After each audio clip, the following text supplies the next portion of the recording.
Hello everyone, আশা করি তোমরা খুব ভালো আছো। লাইফ স্লেশনে তোমাদের অনেক অনেক স্বাগত। আজ রবিবার সারাটা দিন কি করছি না করছি সবটাই তোমাদের সাথে শেয়ার করতে থাকবো। তো পুরো ভিডিওটা দেখতে থাকো, আশা করি ভালো লাগবে। আর আজকে যেমন রবিবার তেমনি আজকে নীল ষষ্ঠী। তো ভিডিওর প্রথমেই সবাইকে জানাই, বিশেষ করে সব মায়েদের জানাই শুভ নীল ষষ্ঠী। ছুটির দিন, রবিবার মানেই তো ছুটির দিন, আর ছুটির দিন তাই সকালটা লেট করেই স্টার্ট হয়েছে। তবে লেট করে স্টার্ট হলে কি হবে, কাজবাজগুলো একদম শুরু করে দিয়েছি। আর দেখো, সকালে ঘরের যেসব কাজকর্ম থাকে সেগুলো সেরে নিয়েছি। মানে মোটামুটি কিছু এখনও ঘর গোছানো এসবগুলো কিছুই হয়নি, কারণ বোঝো ঘুমোচ্ছে এখনও। তো এসব করে চলে আসলাম কলের কাজ করতে। এসে আমার প্রথমেই মানে সকালের দিকে প্রথম কাজ থাকে আর কি, জামা কাপড়গুলো কেচে মেলে দেওয়া। আসলে সকাল সকালই সমস্তটা কেচে ফেলি। তো সেই মতো চলে এসেছি কলপাড়ে। এখন ব্রাশ করতে করতে আমি প্রতিদিন কি করি বলো তো, জামা কাপড়গুলো কেচে নিই। তাই আজকেও তাই করছি, ব্রাশ করতে করতে একেবারে জামা কাপড়গুলো সব ভিজিয়ে নিয়েছি। আর প্রতিদিনের জামা কাপড় এগুলো খুব একটা যে নোংরা হয় তা না, প্রতিদিনের পরা। আর প্রতিদিনই ওই হালকা একটু শার্প নিয়ে সমস্তটা কেচে দিই আর কি। তো সমস্ত কাচাকুচি হয়ে গেছে, এবার উঠছি হচ্ছে ছাদের সমস্তটা মেলে দিয়ে আসবো। আর রোদের যা মানে তেজ রয়েছে, তাতে মোটামুটি সমস্তটাই সকালের মধ্যে শুকিয়ে যায় আর কি। খুব একটা যে বেলার জন্য অপেক্ষা করতে হয় তা না। শীতকালে যেমন অনেকটা দেরি করে সমস্তটা শুকোয়, বেশ দুপুর হয়ে যায়। আর গরমকালে সেইটা হয় না আর কি, কিছুক্ষণের মধ্যেই সমস্ত জামা কাপড়গুলো শুকিয়ে যায়। তবে রোদ ভালো থাকলে পরে কী হবে, হাওয়াটাও কিন্তু তেমন আছে। দেখো না জামা কাপড়গুলো কীরকম হাওয়াতে উঠছে, দেখেই বেশ বোঝা যাচ্ছে ভালো কিন্তু হাওয়া রয়েছে। তবে আজকে কিন্তু আমি ওঠার আগে শাশুড়ি মা উঠে সকাল সকাল চলে গেছে গঙ্গা স্নান করতে। তবে ওনার তো আর রান্নাবান্না এইসবের কাজকর্মগুলো থাকে না আর কি। ওই জন্য উনি কী করে, প্রতি বছর এই সকালবেলায় উঠে জামা কাপড় যা কাচা টুকিটাকি কাজ করে চলে যান হচ্ছে গঙ্গা স্নান করতে। তো আমার তো আর তা করলে হয় না, আমার সেই বেলার অপেক্ষায় বসে থাকতে হয়। আমরা নয় উপোস করছি দুজন মহিলা, কিন্তু বাড়িতে তো আরও তিনজন মানে পুরুষ রয়েছে, তাদের জন্য তো খাবার দাবার তৈরি করতে হবে। আমরা নয় উপোস করে রয়েছি, তারা তো আর উপোস করে নি, তাদের তো খাবারের জোগানটা দিতে হবে।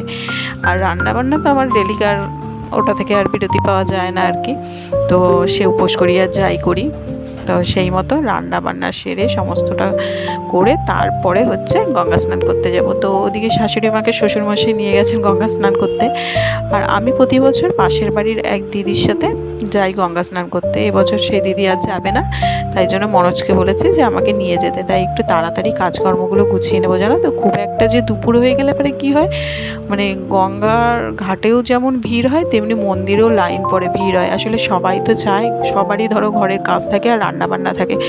আমরা মহিলারা নয় উপোস করছি, বাড়ির বাকি মানুষগুলো তো খাওয়া দাওয়া করবে। সবাই কী করে, এই রান্নাবান্না সেরেই যায় স্নান করতে, পুজো দিতে। তাই দুপুরের পর থেকে না ভীষণ ভিড় হয়।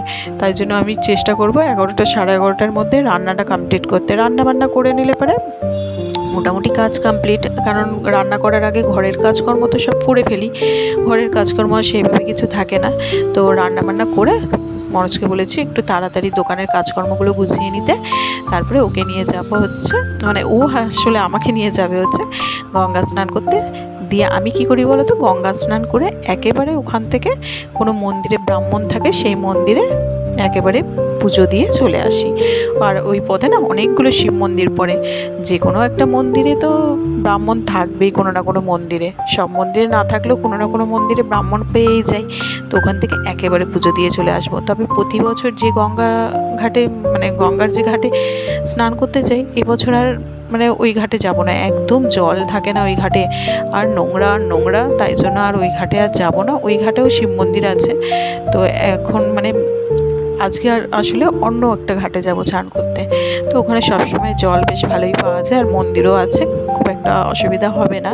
আর ওই দিকে না অনেকগুলো শিব মন্দির পড়ে, মানে যেতে গিয়ে তো সুবিধাই হবে। তো যাই হোক, দেখো ঘরে সমস্ত ঝাড় দেওয়া মোছামুছি সমস্ত কাজ আজকে সকাল সকালই করে নিয়েছি। করে নিয়ে চলে আসলাম রান্নাঘরে। আর রান্নাও আমার কমপ্লিট হয়ে গেছে 11টার মধ্যে। এই দেখো, 3 জনের জন্য রান্না করেছি। 3টে পমফ্রেট মাছ রান্না করেছি, পমফ্রেট মাছের ঝাল, আর হচ্ছে তার সাথে বিশেষ কিছু আজকে করিনি, কারণ 3 জন খাবে। আর এখানে বড়ি দিয়ে লাল শাক ভাজা করেছি, আর কুমড়ো ভাজা করেছি, আর এখানে রয়েছে আমের চাটনি। ব্যাস এই দিয়ে ওদের খাওয়া দাওয়া হয়ে যাবে। তো এই আজকে রান্নাবান্না করেছি, রান্নাবান্না তো কমপ্লিট। আর চলে আসলাম শাশুড়ি মার ঘরে। দেখো শাশুড়ি মা এখানে আমাদের যে ঘরে শিব ঠাকুরটা রয়েছে সেখানে আসলে পুজো দিয়েছেন, নিচে নামিয়ে আলাদা করে সিংহাসন পেতে ওর মানে ঠাকুরকে সুন্দর করে সাজিয়ে পুজো দিয়েছে।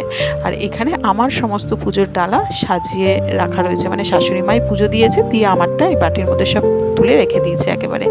আর এই ঘটিতে যে দুধ গঙ্গা জল সমস্তটা রয়েছে, সমস্তটা গোছানো রয়েছে। একেবারে আমি এগুলো নিয়ে বেরিয়ে যাব আর কি। আর এদিকে দেখো আমি তো একদম রেডি হয়ে গেছি গঙ্গা স্নান করতে যাবো বলে। মানে রেডি বলতে কি, সাজুগুজু করে তো আর রেডি হইনি, স্নান করতে যাব, তবে ড্রেসটা চেঞ্জ করে নিয়েছি। তবে এবছর একটা কি হবে জানো তো, বিশেষ হচ্ছে ব্রজও এবছর গঙ্গা স্নান করতে যাবে বলেছে। আর ব্রজোর কথা শুনে ব্রজোর বাবা বলছে আমিও এবছর গঙ্গা স্নান করবো। তো 3 জনে গঙ্গা স্নান করে একদম খুব ভালো করে পুজো দিয়ে চলে এসেছি বাড়িতে। বাড়িতে এসে একটা নতুন নাইটি পরে নিয়েছি, সবাই মোটামুটি একটু নতুনই পরে নিয়েছি আজকে স্নান করে। তো এত ভালো পুজো দিয়েছি মানে বলার বাইরে। 2-1 জন ছিল মন্দিরে, খুব একটা ভিড়ও হয়নি, বেশ ভালোভাবে গঙ্গার ঘাটেও হালকা ভিড় ছিল, স্নানটাও তাড়াতাড়ি হয়ে গেছে। দেন পুজো দিলাম খুব ভালো করে, বেশ মন্ত্র পড়ে একদম ভালো করে অঞ্জলি দিয়ে ব্রাহ্মণটা ভালো করে পুজো দিয়ে দিয়েছে। বোঝোকেও ডেকে ওর নাম মানে জিজ্ঞাসা করে ওর মুখ দিয়ে ওকেও ঠাকুরের সামনে নিয়ে গিয়ে মানে ঠাকুরের ফুল দিয়ে বেশ ভালো করে পুজো দিয়ে দিয়েছে। তো বেশ মনটা শান্তি হয়েছে। পুজোটা একটু ভালোভাবে হলে পারে না, বিশেষ দিনে মনটা অনেকটা শান্তি মানে পায় আর কি। আর এখন দেখো বিকেলবেলা এই জাস্ট ঘুম থেকে উঠে চলে আসলাম ছাদে। আর জামা কাপড়গুলো সব তুলে রেখে দিয়েছে মনোজ। আসলে বিকেলের দিকে ছাদে খুব একটা আসা হয় না, আজকে প্রায় অনেক দিন পর বিকেলে ছাদে এসেছি। আর এই জামা কাপড়গুলোর জন্য আমাদের তো এই বেলার দিকে জামা কাপড় থাকে না, যা থাকে দুপুরের মধ্যে সব শুকিয়ে যায়। কিন্তু আজকে ওই যে গঙ্গা স্নান করে এসেছি, 3 জনের জামা কাপড় সব কেচে মেলে দিয়েছি আবার এসে। আর এদিকে দেখো ড্রাগন গাছ এখানে একটা রয়েছে, আর এদিকে একটা রয়েছে। এই গাছটা তো বেশ অনেক বছর ফল দিয়েছে, তবে গাছটা না নষ্ট হয়ে যাচ্ছে, কেমন যেন ফাঙ্গাস ধরে গেছে, গাছটা নষ্ট হয়ে যাচ্ছে। আর মনোজ একদম যত্ন করার সময়ও পাচ্ছে না, গাছটা কেমন নষ্ট হয়ে যাচ্ছে। তো ছাদে এসছি যখন, ওয়েদারটাও ভালো রয়েছে বিকেলবেলা, তাই একটুখানি ঘোরাঘুরি করে আর কি তারপরে নিচে নামবো। আর আমি আসলে বোঝও আসে আমার সাথে সাথে। আর মনোজও এসেছিলো, তবে ও পায়রা খাইয়ে নেমে পড়েছে। আমরাও বেশিক্ষণ থাকবো না, কিছুক্ষণ একটু দাঁড়াবো, চলে যাব। আর কি ভালো লাগছে বেশ বিকেলের ওয়েদারটা, ছাদে এসে বেশ মানে পরিবেশটা চারিদিকটা খুব সুন্দর লাগছে। আর বেশিক্ষণ ছাদে থাকবো না, প্রায় সন্ধে নেমেই আসছে। তো নিচে নেমে আবার ঠাকুরের সামনে সন্ধ্যাবেলা মোমবাতি জ্বালিয়ে এখন বোঝোকে পড়তে বসিয়েছি। তো চলো আজকের মতো ভিডিওটা এখানেই শেষ করছি। যদি ভালো লেগে থাকে অবশ্যই লাইক, শেয়ার আর সাবস্ক্রাইব করে দিও। আর ভিডিওটা কেমন লাগলো অবশ্যই একটা কমেন্ট করে জানিও। তাহলে আবার ফিরে আসছি নতুন কোনো ব্লগের সঙ্গে, ততক্ষণের জন্য টাটা, বাই বাই।